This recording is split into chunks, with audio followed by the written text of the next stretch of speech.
Let's make microwave meatballs. To a mixing bowl, add 50 grams of brown onion instant soup mix. Add half a teaspoon of ground black pepper.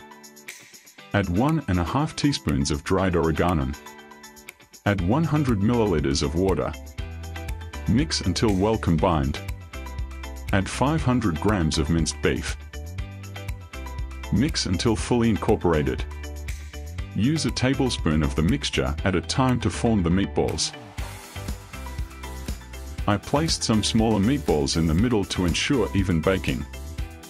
Microwave on medium-high for 5 minutes. Turn over the meatballs and microwave for another 3 minutes on medium-high. The meatballs are now done and should be firm to the touch. How easy was that? Enjoy! And thanks for watching.